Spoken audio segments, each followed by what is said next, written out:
ಹೇಗ್ ಸಾಧ್ಯ ಸಾನ್ವಿ ಇದು ಮಾಡೋದಕ್ಕೆ? ಏನ್ ಅನ್ಸುತ್ತೆ ಕಣ್ಣಿಗೆ ಬ್ಲೈಂಡ್ ಹಾಕಿದಾಗ ನಾನು ಈ ತರ ಒಂದು ಫೋಟೋ ಕೊಟ್ಟಾಗ ಹೇಗ್ ಫೈಂಡ್ ಔಟ್ ಮಾಡೋದು? ಆ ಇಂಟ್ಯೂಷನ್ ಹೆಂಗ್ ವರ್ಕ್ ಆಗುತ್ತೆ? ಇಂಟ್ಯೂಷನ್ ಅನ್ನೋದು right thought at the right time ಅಂತ. ಹ್ಮ್ ಅದೊಂದು ಥಾಟ್ ಥರ ಬರುತ್ತೆ.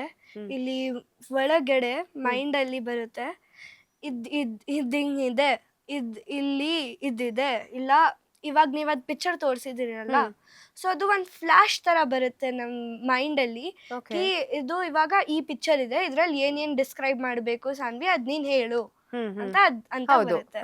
ಸೊ ನಾನು ಅದೆಲ್ಲ ಕ್ಯಾಚ್ ಮಾಡಿ ನಿಮಗೆ ಹೇಳಬೇಕು. ಯಾಕಂದ್ರೆ ಈಗ ನನ್ನ ಹತ್ರ ಇರೋದು ನನ್ನ ಫೋನಲ್ಲಿ ನಾನ್ ಡೌನ್ಲೋಡ್ ಮಾಡಿರುವಂತದ್ದು. ನಿಮಗೆ ಅದ್ ಹೆಂಗ್ ಗೊತ್ತಾಗತ್ತೆ ಅಂತ? ಅದೇ ಇಂಟ್ಯೂಷನ್ ಅಂತ ಹೇಳೋದು. ಇದು ಎಕ್ಸ್ಪ್ಲೇನ್ ಮಾಡುವಂಗಿಲ್ಲ. ಇದು ತುಂಬಾ ಓಷನ್ ತರ ಹೇಳ್ತೀವಿ.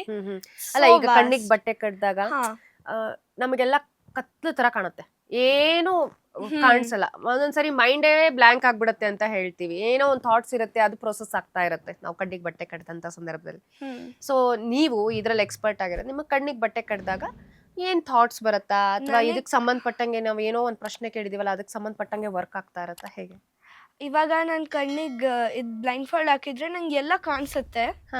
ಅದು ಯಾಕಂದ್ರೆ ನಾನು ಇಂಟ್ಯೂಷನ್ ಪ್ರೋಸೆಸ್ ಮಾಡಿದ್ದೀನಿ ಮತ್ತೆ ಪ್ರಾಕ್ಟೀಸು ಮಾಡಿದ್ದೀನಿ. ಸೊ ನನಗೆಲ್ಲ ಕಾಣಿಸುತ್ತೆ.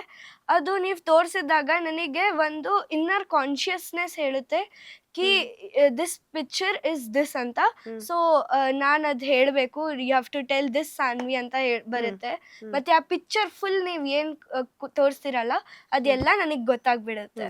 ಸೊ ಇದನ್ನ ಕಂಡು ಹಿಡಿಯೋದಕ್ಕೆ ಆಲ್ಮೋಸ್ಟ್ ನಿನ್ ಎಕ್ಸ್ಪೀರಿಯನ್ಸ್ ನೋಡಿದ್ರೆ 5 years ಎಕ್ಸ್ಪೀರಿಯನ್ಸ್. ಬೇಸಿಕ್ ಇಂದ ಹೋಗೋದಾದ್ರೆ ಫಸ್ಟ್ ಒಂದ್ ಚಿಕ್ಕ ಚಿಕ್ಕ ವಿಷಯಗಳಿಂದಾನೇ ಶುರು ಆಗಿರತ್ತಾ? ಸೊ ಅದ್ ಹೇಗ್ ಶುರು ಆಗಿತ್ತು? ಫಸ್ಟ್ ನಾನು ಸ್ಟಾರ್ಟ್ ಮಾಡಿರೋದು ಪಿಕ್ಚರ್ ಕಾರ್ಡ್ಸ್ ಇಂದ. ಓಕೆ. ಸೊ ಮ್ಯಾಮ್ ಅವ್ರು ನಮಗೆ ಪಿಕ್ಚರ್ ಕಾರ್ಡ್ಸ್ ಕೊಡ್ತಿದ್ರು, ಅದ್ ನಾವು ಕೈಯಿಂದ ಟಚ್ ಮಾಡಿ ಅದೆಲ್ಲ ಹೇಳೋದು.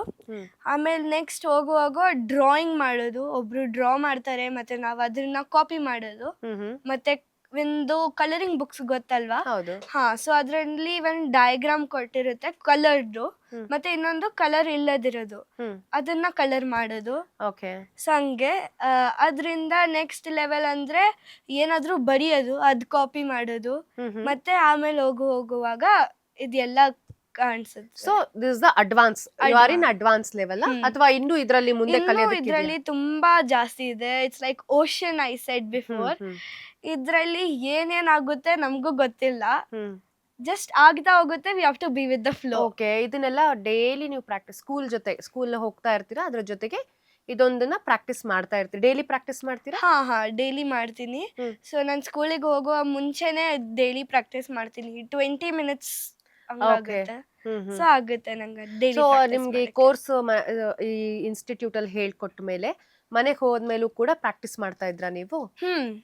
ಅದು ಒಂದು ಚಾಲೆಂಜ್ ತರ ನಂಗೆ.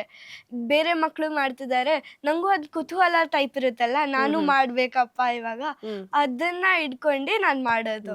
ಸರಿ, ನಾನು ಹೇಗಿದೆ ರೆಸ್ಪಾನ್ಸ್ ಸ್ಕೂಲಲ್ಲಿ, ಹೇಗಿದೆ ಫ್ಯಾಮಿಲಿನಲ್ಲಿ, ಹೇಗಿದೆ ಏನಂತಾರೆ ಅದ್ರೆಲ್ಲಾನು ಮತ್ತೆ ನಿಮ್ ಜೊತೆಗೆ ಮಾತಾಡ್ತೀನಿ. ಮ್ಯಾಮ್, ನಾವು ನೋಡಿದ್ವಿ ಚಿಕ್ಕ ವಯಸ್ಸಿಂದಾನೇ ಶುರುವಾಗಿರುವಂತದ್ದು ಈ ಒಂದು ಇಂಟ್ಯೂಷನ್ ಪ್ರೋಗ್ರಾಮ್ ಸಾನ್ವಿಗೆ. ಸೊ ಬೆಳೀತಾ ಬೆಳೀತಾ ಅದು ಅಲ್ಲಿ ಮನ್ಸಲ್ಲಿರುವಂತದ್ದು, ಸೂಕ್ತ ಪ್ರಜ್ಞೆಯಲ್ಲಿರುವಂತದ್ದು ಅದು ಜಾಗೃತಗೊಂಡು ಅದು ಹೆಚ್ಚಿಗೆ ಅದಕ್ಕೆ ನಾವು ಅವಕಾಶವನ್ನ ಮಾಡ್ಕೊಡ್ತಾ ಹೋದಂಗೆ ಬೆಳೀತಾ ಹೋಗುತ್ತೆ ಆ ಕಲೆ ಅನ್ನೋದು. ಸೊ ಈ ಒಂದು ಶುರು ಆದಂತ ಸಂದರ್ಭದಲ್ಲಿ ಅವ್ರು ಹೇಳಿದ್ರು ಬೇಸಿಕ್ ಆಗಿ ನಮಗೊಂದು ಪಿಕ್ಚರ್ ತೋರಿಸುವಂಥದ್ದು, ಇದು ಹೇಗೆ ಮ್ಯಾಮ್ ಅದೆಲ್ಲ? ಅದೇ ಅವ್ರಿಗೆ ನಾವು ಧ್ಯಾನ ಕೊಡ್ತೀವಲ್ಲ, ಧ್ಯಾನ ಮಾಡಿದ ತಕ್ಷಣ ಅವ್ರಿಗೆ ಪವರ್ಸ್ ಬಂದು. ಸೊ ಇದಕ್ಕೆ ಕೋರ್ಸ್ ಶುರು ಆದಂತ ಸಂದರ್ಭದಲ್ಲಿ ಈಗ ಮಕ್ಕಳಿಗೆ ಒಂದು ಧ್ಯಾನ ಮಾಡಿಸುವಂಥದ್ದು, ಪ್ರಾಣಾಯಾಮ ಮಾಡಿಸುವಂಥದ್ದು, ಇವೆಲ್ಲ ಎಷ್ಟು ಇಂಪಾರ್ಟೆಂಟ್ ಆಗುತ್ತೆ? ಆ ಒಂದು ಕಲೆ ಸಿದ್ಧಿಸ್ಬೇಕು ಅಂತಂದ್ರೆ ಏನೆಲ್ಲ ಡೆಡಿಕೇಶನ್ ಬೇಕು? ಹೌದು, ಇದನ್ನ ನಾವು ಅದೇ ಹೇಳ್ತೀವಿ. ಅವ್ರು ಎಷ್ಟು ಸಮಯ ಕೊಡ್ತಾರೋ, ಆಮೇಲೆ ಕ್ಲಾಸಲ್ಲಿ ಅವ್ರು ಹೆಂಗೆ ಕಾನ್ಸಂಟ್ರೇಟ್ ಮಾಡ್ತಾರೆ, ಆಮೇಲೆ ಹೆಂಗೆ ಪ್ರಾಕ್ಟೀಸ್ ಮಾಡ್ತಾರೆ, ಅದ್ರ ಮೇಲೆ ಇದು ಡಿಪೆಂಡ್ ಆಗುತ್ತೆ. ಇವಾಗ ಏನೇ ಕಲಿಬೇಕು, ನಾನು ಸ್ವಿಮ್ಮಿಂಗ್ ಕಲಿಬೇಕು, ನಂಗೆ ಟೈಮ್ ಇಲ್ಲ ಅಂದ್ರೆ ಅಲ್ವಾ, ನಾನು ಸ್ವಿಮ್ಮರ್ ಆಗ್ಬೇಕು, ಟೈಮ್ ಇಲ್ಲ ಅಂದ್ರೆ ಹೆಂಗಾಗತ್ತೆ? ಹಂಗೆ ನಾವು ಏನೇ ಕಲಿಬೇಕಾದ್ರೂ ಸ್ವಲ್ಪ ಅದಕ್ಕೆ ಸಮಯ ಕೊಡ್ಬೇಕಲ್ವಾ. ಅದಕ್ಕೆ ಅವ್ರಿಗೆ ಒಂದು ಆಪ್ ಅಂತ ಮಾಡಿದೀವಿ ನಾವು. ಅದನ್ನ ಮಕ್ಕಳು ದಿನ ಮನೇಲಿ ಪ್ಲೇ ಮಾಡ್ಕೊಂಡು ಪ್ರಾಕ್ಟೀಸ್ ಮಾಡ್ತಾರೆ. ಇವಾಗ ಸಾನ್ವಿ ಹೇಳ್ದಂಗೆ ಇದು ಒಂದ್ ಸಮುದ್ರ ತರ, ಒಬ್ಬರೊಬ್ಬರು ಒಂದೊಂದ್ ತರ. ಒಬ್ರು ಫೋನ್ ಮಾಡಿ ಹೇಳ್ತಾರೆ ಇವತ್ ನನ್ ಮಗು ಇದನ್ನ ಪ್ರಿಡಿಕ್ಟ್ ಮಾಡ್ತು, ಅದು ಇವತ್ ಹಿಂಗಾಯ್ತು. ಸಾನ್ವಿ ತಂದೆ ಫೋನ್ ಮಾಡಿ ಹೇಳಿದ್ರು ಬೇರೆ ಬೇರೆ ಲ್ಯಾಂಗ್ವೇಜಸ್ ಹೇಳಕ್ ಶುರು ಮಾಡ್ಬಿಟ್ಟಿದ್ದಾಳೆ ಮೇಡಮ್, ನಮಗ್ ಶಾಕ್ ಆಗ್ತಾ ಇದೆ, ನಾವು ಹೆಂಗ್ ಹೌದಾ? ರಿಯಾಕ್ಟ್ ಮಾಡೋದು, Very nice. ನಮ್ಗೆ ಅದ್ ಗೊತ್ತಾಗ್ತಾ ಇಲ್ಲ ಅಂತ.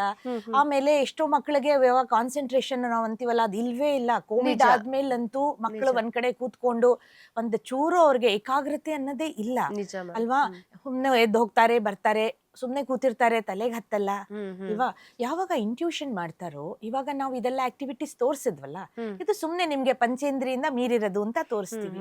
ಆದ್ರೆ ಇದು ಮಾಡ್ತಾ ಮಾಡ್ತಾ ಮಕ್ಕಳಿಗೆ ಏಕಾಗ್ರತೆ ತುಂಬಾ ಜಾಸ್ತಿ ಆಗುತ್ತೆ. ತುಂಬಾ ಪೇರೆಂಟ್ಸ್ ಬಂದು ಹೇಳ್ತಾರೆ ಒಂದ್ ಕಡೆ ಕೂತ್ಕೊಂಡು ಓದ್ತಾರೆ, 4 ಗಂಟೆ ಕಾಲದಲ್ಲಿ ಓದೋದು 2 ಗಂಟೆ ಕಾಲದಲ್ಲಿ ಓದ್ ಮುಗಿಸ್ತಾ ಇದ್ದಾರೆ. ಆಮೇಲೆ ಮೆಮರಿ ಚೆನ್ನಾಗ್ ಆಗ್ತಾ ಇದೆ. ಎಷ್ಟೋ ಮಕ್ಕಳಿಗೆ ಓದಿದ್ದೆಲ್ಲ ಫೋಟೋಗ್ರಾಫಿಕ್ ಮೆಮರಿ ಅಂತೀವಿ. ಎಷ್ಟೋ ಪೇರೆಂಟ್ಸ್ ಬಂದು ಹೇಳ್ತಾರೆ ಹೆಂಗೋ ನೋಡ್ತಾರೋ ಪೇಪರು ಹಂಗೆ ಇಳಿಸ್ಬಿಡ್ತಾರೆ ತಿರ್ಗಾ.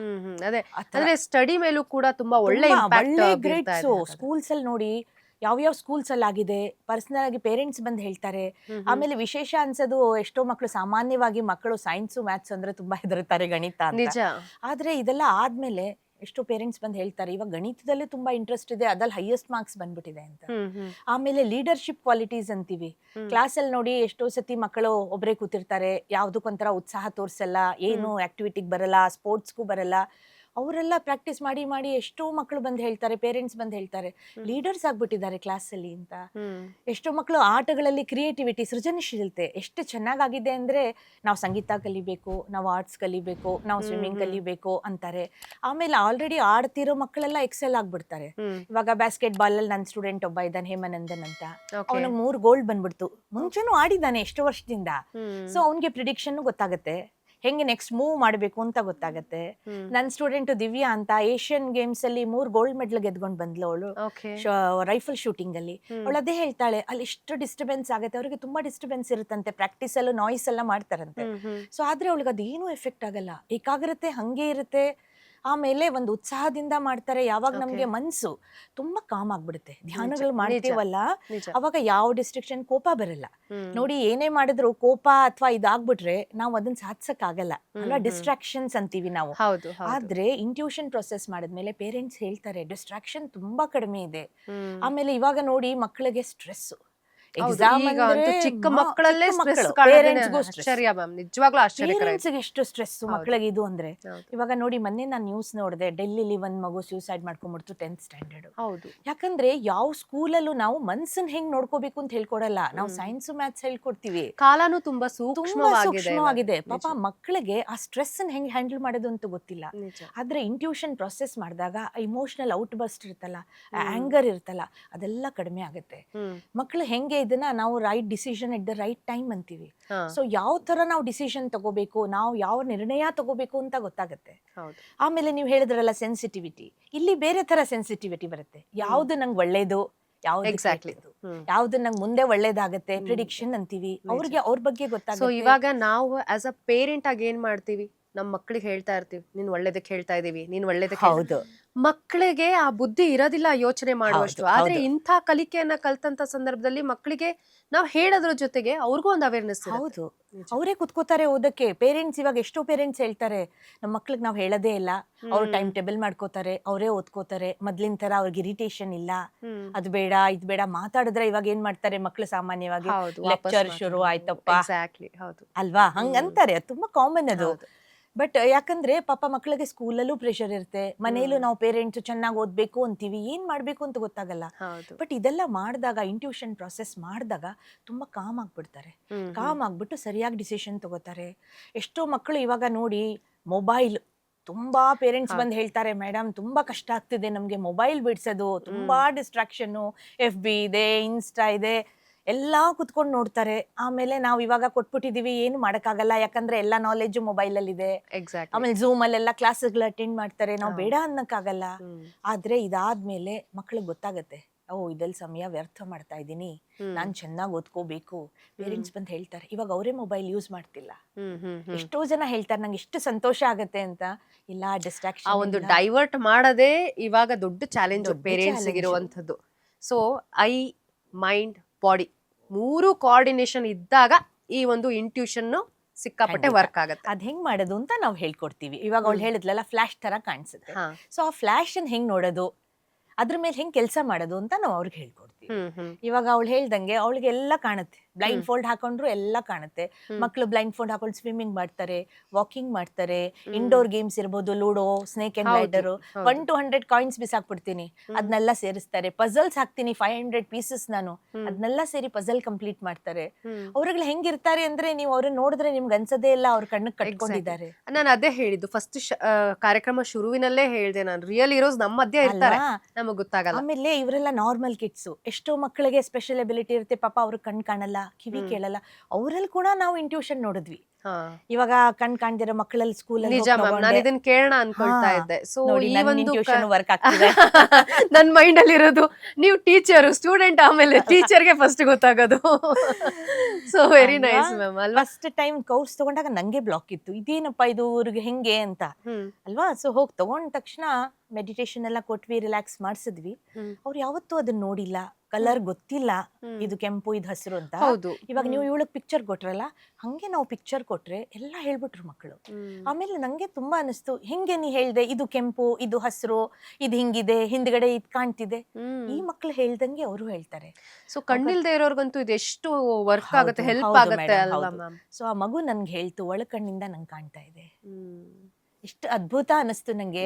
ಆ ಹೆಣ್ಮಕ್ಳು ನೋಡಿ ಪಕ್ಕದಲ್ಲಿ ಬಂದಿರೋರು ಹೆಂಗೆ ಏನು ಅಂತ ಅವ್ರಿಗೆ ಗೊತ್ತಾಗ್ಬಿಡುತ್ತೆ ಅಲ್ವಾ. ಆಮೇಲೆ ಎಷ್ಟೋ ಮಕ್ಳು ಹಂಗೆ ಓದ್ತಾ ಇದಾರೆ ಇವಾಗ, ಹಂಗೆ ಕಿವಿ ಕೇಳಿಸ್ದೇ ಇರೋ ಮಕ್ಕಳಿಗೆ ಅವ್ರಿಗಳಿಗೂ ಕೋರ್ಸ್ ತಗೊಂಡಿದ್ದೀನಿ, ನಾ ಮಾತು ಬರ್ದೇ ಇರೋ ಮಕ್ಕಳಿಗೆ, ಅವ್ರು ಕೂಡ ನಂಗೆ ಏನು ಡಿಫ್ರೆನ್ಸ್ ಅನ್ಸಲ್ಲ. ಎಷ್ಟು ಮಕ್ಕಳಿದಾರೆ ಮ್ಯಾಮ್ ಈ ಇಂಟ್ಯೂಷನ್ ಪ್ರೋಗ್ರಾಮ್ಗೆ? 3 ಲಕ್ಷದ ಮಕ್ಕಳಕ್ಕಿಂತ ಜಾಸ್ತಿ ಮಕ್ಕಳು ಮಾಡಿದ್ದಾರೆ ಥ್ರೂ ಔಟ್ ವರ್ಲ್ಡ್, ಸುಮಾರು 3 ಲಕ್ಷದ ಮಕ್ಕಳು. ಸೊ ಅದಂದ್ರೆ ಏನ್ ಕೋರ್ಸಸ್ ಇರುತ್ತಾ, ಅಥವಾ ದಿನಕ್ಕೆ ಒಂದ್ಸರಿ ಅಥವಾ ವಾರದಲ್ಲಿ 3 ದಿನ ಈ ತರ ಕೋರ್ಸ್, ಅಥವಾ ಡೈಲಿ ಇಲ್ಲೇ ಬರುವಂತ ಸ್ಕೂಲ್ ಜೊತೆಗೆ ಈಗ ಹೆಂಗೆ ನೀವು ಹೇಳಿದ್ರಿ ಸ್ವಿಮ್ಮಿಂಗ್ ಕ್ಲಾಸಸ್ ಹೇಗಿರುತ್ತೆ, ನಾವು ದಿನ ಹೋಗ್ತೀವಿ, ಆ ತರಾನೇ ಇದು ಒಂದು ಈ ತರ ಬರ್ಬೇಕಾ ಹೇಗೆ?